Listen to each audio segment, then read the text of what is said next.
everyone. I, Dr. Rashmi Agarwal, Associate Professor of JC Bose University of Science and Technology, YMCA Faridabad, is going to present a presentation on components of diesel and gas power plant for the module power generation technologies. So, firstly we will take diesel power plant and then we will move to our gas power plant. So, the content of the diesel power plant is the history, components, advantages, disadvantages, application, and then what measures we will take for increasing the performance. We will also talk about the selection of site and maintenance. So, the historical development of diesel power plants spans several decades and has evolved through various technological advancement and industrial needs. The foundation of diesel power plants lies in the invention of the diesel engine by Rudolf Diesel in the late 19th century. In 1892, Diesel obtained a patent for the first compression ignition engine which was more efficient than contemporary steam engines. So, the diesel engine found in the early industrial use in the stationary power applications such as providing electricity to the factories and ships. These engines were primarily large, heavy and used for stationary power generation. Over time, significant improvements were made in diesel engine design leading to the enhanced efficiency, reliability and power output. So, these developments allowed diesel engine to be utilized in a broader range of applications like the automotive and transportation sectors, integration into power generations. So, in recent years, there has been growing focus on integrating diesel power plants with the renewable energy sources and energy storage system. So, what is a diesel power plant? Means a power plant in which diesel engine is used as a prime mover for the generation of electrical energy. So, what are the main components of the diesel power plant? That is started with a diesel engine. So, firstly a diesel engine is a main component used in the diesel electrical power plant for developing the mechanical power. This mechanical power is then used to run the generator and produce the electrical energy. So, for producing the electrical energy, the diesel engine is mechanically coupled to the generator. So, when the diesel fuel burns inside the engine, it starts to produce the mechanical power. The combustion of diesel fuel produces the increased temperature and pressure inside the engine, and due to this pressure gases are formed and this gases push the piston inside the engine and then the mechanical power is produced. So, with the use of this mechanical power, the shaft of diesel engine starts rotating. Then we come to the fuel supply system. So, it consists of fuel storage tank, fuel filter or the strainer, fuel transfer pump, day tank, heaters and connecting pipes. So, first of all what happened, with the help of transportation facility, the diesel fuel is stored in the storage tank. Then this diesel fuel is transferred to the day tank. Now, the function of this day tank is to store the quantity of diesel required for 24 hours. So, if suppose the day tank is full or overflow occurs, then excessive diesel return to the storage tank. So, the filter or the strainer is used to then purify the diesel, and with the help of the fuel transfer pump which is shown in the figure, the diesel is transferred back to the day tank. Thirdly is a air tank system. This includes air filters, air tank, compressor and connecting pipes. Now, the air filters are used to supply the fresh air to the diesel engine for the purpose of combustion. Then engine requires fresh air. Why? Because if dust particles in the air entered into an engine, then this will cause disaster effect to the valve, cylinder and pistons. So, the compressor or the supercharger is then used to increase the pressure of the air supplied to the engine. This will help to increase the output power. So, next part is the exhaust system. This consists of silencer and connecting ducts.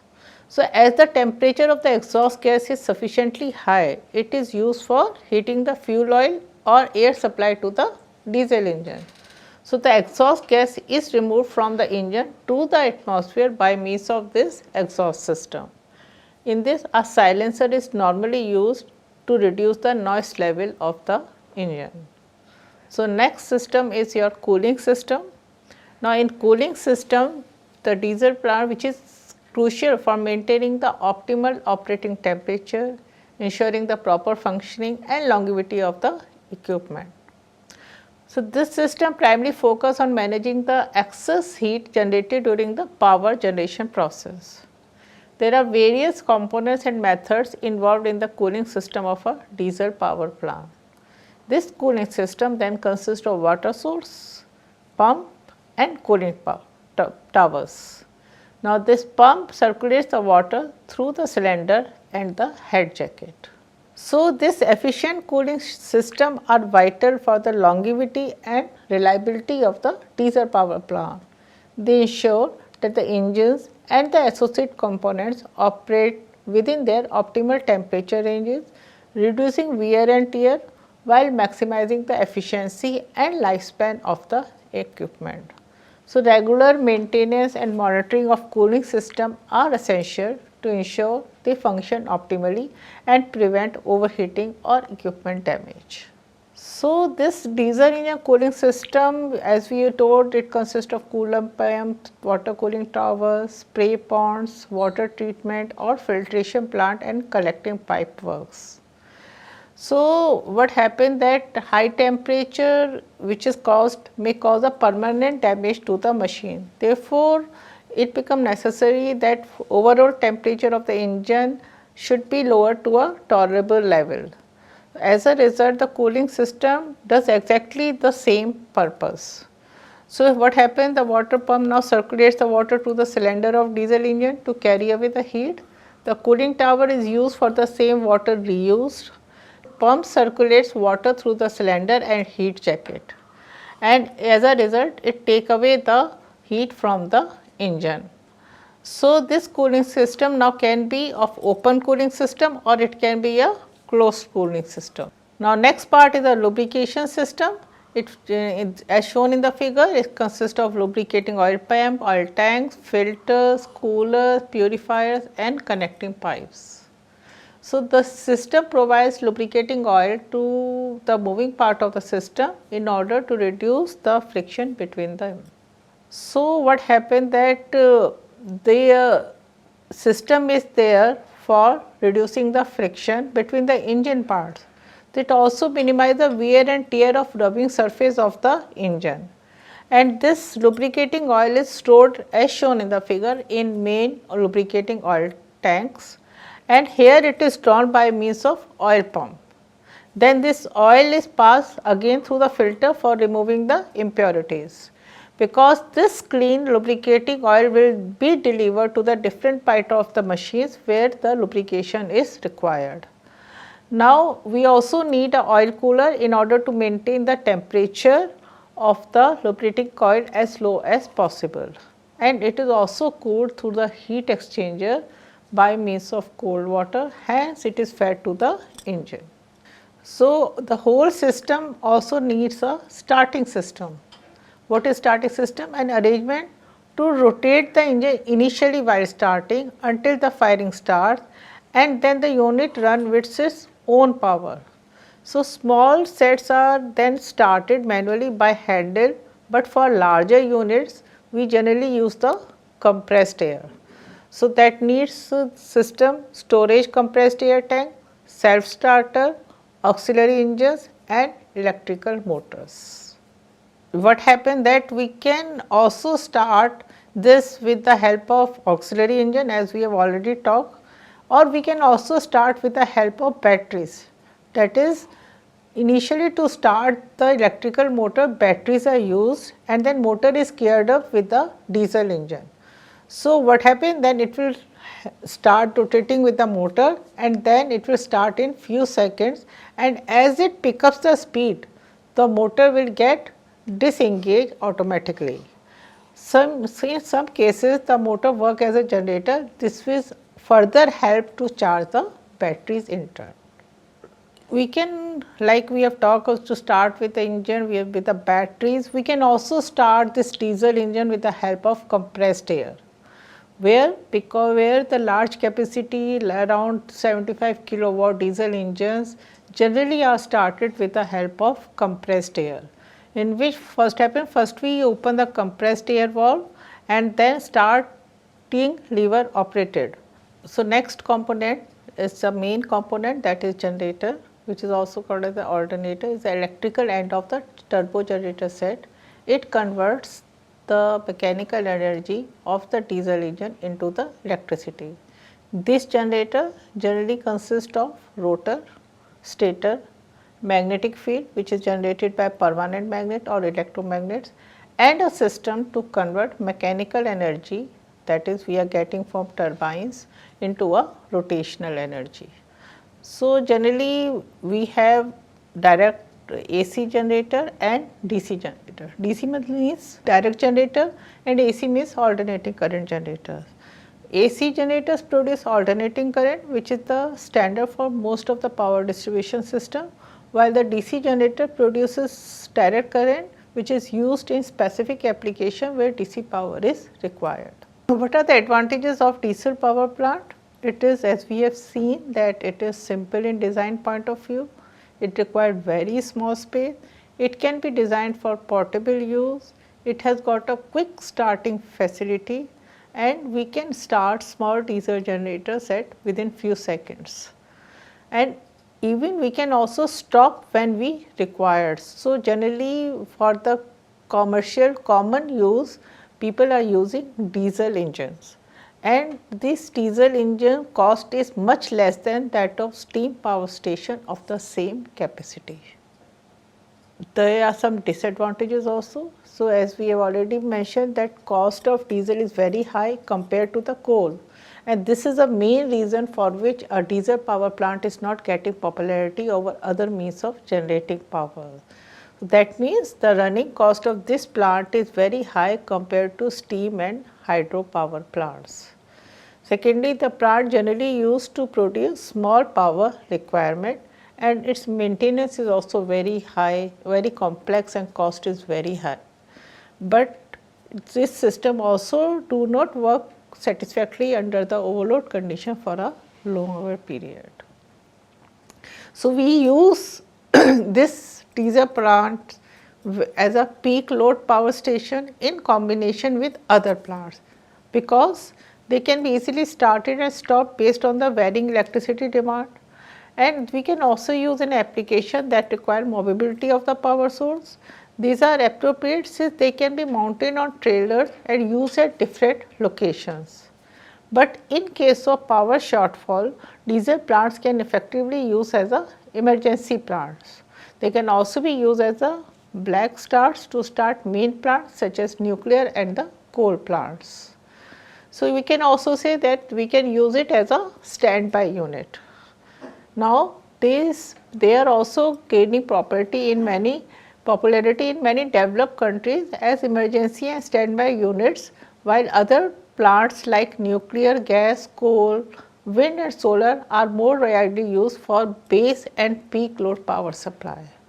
So, countries with vast geothermal resources and hydro are shifting from over reliance on diesel power plants, mainly due to the concern over cost and environmental pollution, and because of this high unit cost associated with diesel power and high greenhouse gas emissions.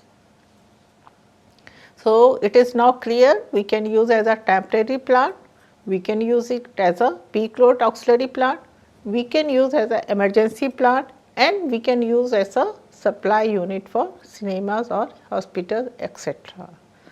So, what measure we should take in order to increase the enhancement of performance, in order to increase its performance or enhance its performance? We can use a supercharging, in which a charge air compressor driven by engine power output is used to compress the charge air, which increase the engine power output.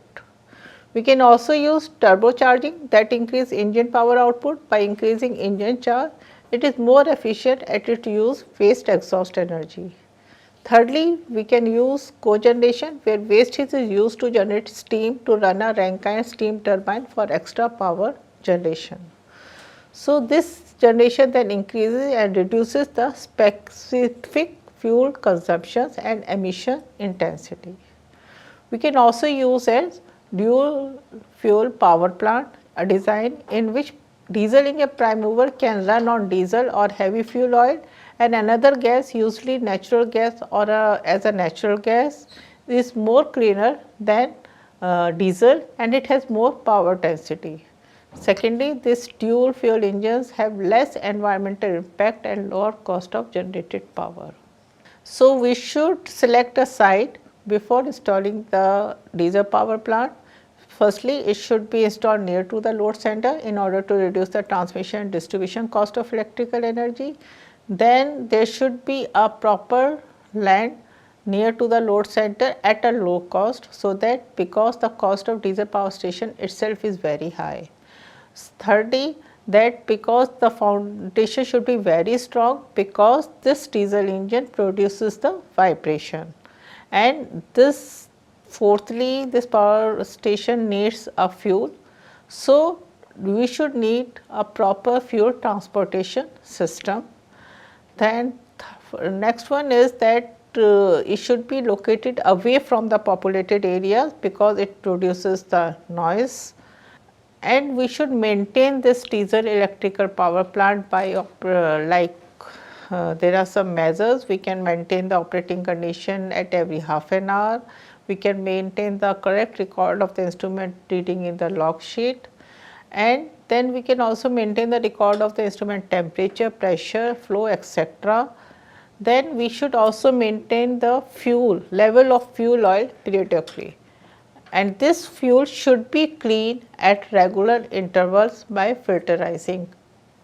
So, this was all about diesel power plant. Now, we will talk about your gas power plant. Again, we will discuss about history, then what is gas power plant, components, type of gas power plant, cycle on which it is working, then advantage, disadvantage and its applications. So, this gas power plant or the development, historical development of the components of the gas power plant has been marked by significant advancement in technology and engineering, which have enhanced efficiency, reduced environmental impact and improved overall power generation. So, firstly, early gas turbines plant was built in 1884 in Norway, and it was until 20th century that practical application of gas turbine starts to emerge. Then first practical gas turbine for power generation was developed in 1930 by a German engineer, and then he created by inventing the jet engine, which was based on gas turbine principle.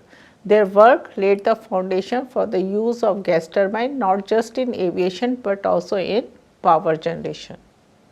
So, this by 1990s gas turbine had become economically competitive, especially in the combined cycle configuration, and due to their relatively lower capital cost, quick startup times and lower emissions, this power plant increased their economic viability.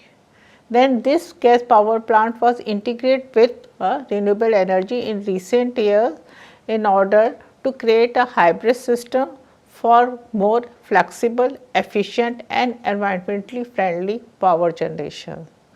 So, these gas power plant we can say have come a long way since their inception, continuously evolving to meet the increasing demand for cleaner, more efficient and reliable power generation. And nowadays ongoing research and development are continuing to drive innovation in gas turbine technology toward a more sustainable and efficient future. So, what is gas power plant? It is a power plant in which prime mover is gas turbine, which is a combustion engine. Now, this gas turbine will produce mechanical energy. Mechanical energy will drive the generator that will produce electrical energy. So, sometimes this gas power plant are also known as natural gas power plant because they help in generating the electricity from the natural gas. Now, we will talk about the components of gas power plant. So, these turbines, firstly we will start with gas turbine. Now, these gas turbines are type of the internal combustion engine in which burning of an air fuel mixture produces the hot gases that spin the turbine to produce the power. Now, this core component is responsible for generating power from the natural gas. The gas turbine operates on the principle of Brayton cycle, compressing the air, mixing it with the natural gas and igniting the mixture to produce the high velocity gas that drives the turbine blades.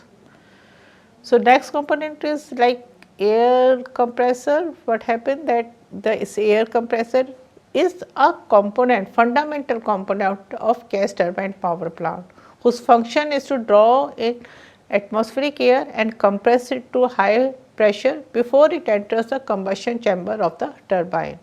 The compressed air is an essential part for generating efficient power generation. Then both the air compressor and turbine are mounted at either end on a common horizontal axis with the combustion chamber between them. Now then there is a combustor which is there for mixing the and combustion of natural gas and compressed air. The combustion generates high temperature, high pressure air that drives the turbine. So that means air compressor becomes a very crucial element of the gas turbine plant, and its design, efficiency and proper function significantly influence the overall performance and output of the gas turbine. So, next is as we have already talked that there was a combustion chamber which is a vital component, and this combustion chamber is combining the compressed air with the fuel and the resulting mixture is burned. So, that means this compressor compresses the atmospheric air to a very high pressure before it enters the combustion chamber. And here in the combustion chamber, the compressed air is then mixed with the natural gas in order to produce the high temperature gases that power the turbine. So, next component is turbine. Now, the turbine is driven by high temperature, high pressure gas produced in the combustion chamber, and this turbine converts the energy from the gas into rotational mechanical energy. So, these gases when enter in the turbine, they expand rapidly and rush into the turbine where they cause the turbine wheels to rotate. So, then connected to the turbine is the generator which convert the rotational mechanical energy from the turbine into the electrical energy, and this electrical energy is then connected either to the grid or for the commercial purposes. So, when we talk about the turbine system or compressor or compression system, there was a need of air. So, that means there is a air inlet system.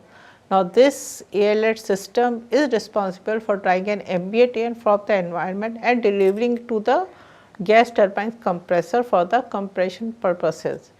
It is that means becomes a very crucial component for efficient power generation, and this require a clean air for the combustion. So, that means this inlet system needs air filter and ducting to supply a clean air to the compressor. Next is the exhaust system. So, when there is a air inlet, the power is produced, then there must be some gases which has been exhausted to the atmosphere. So, you need a proper exhaust system. So, after the gas has passed through the turbine, transferred its energy to the generator, it is directed out through the exhaust system.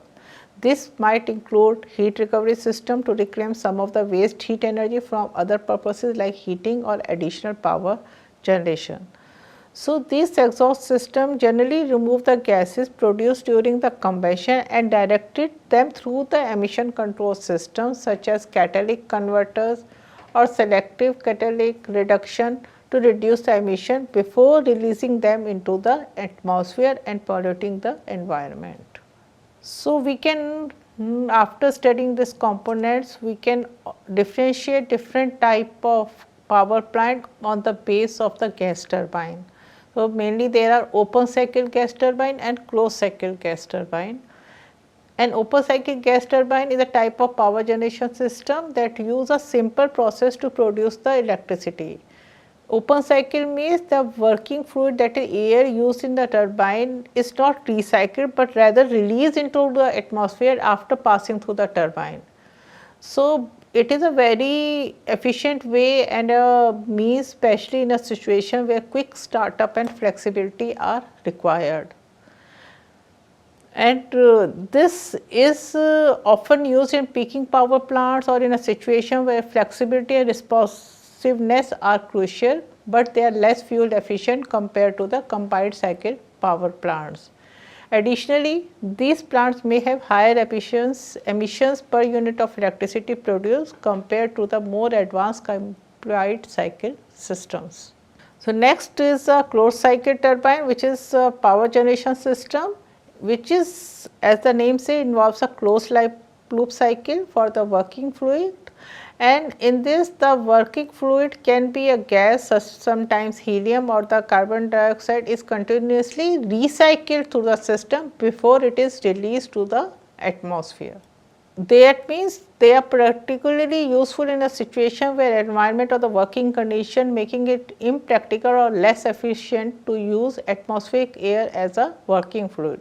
They offer advantages in terms of efficiency and performance, especially in the specific industrial process or application where the use of different working fluids and the closed loop system that provides a benefit in that case. So, now we will talk on which cycle this plant is working. So, this plant is working on Brayton cycle, which is just sometimes also called as Joule cycle, and it is a thermodynamic cycle on which this gas turbine works. Now, this generally comprised of 4 processes. If we see from the graph that from process 1 to 2, it is an isentropic compression process.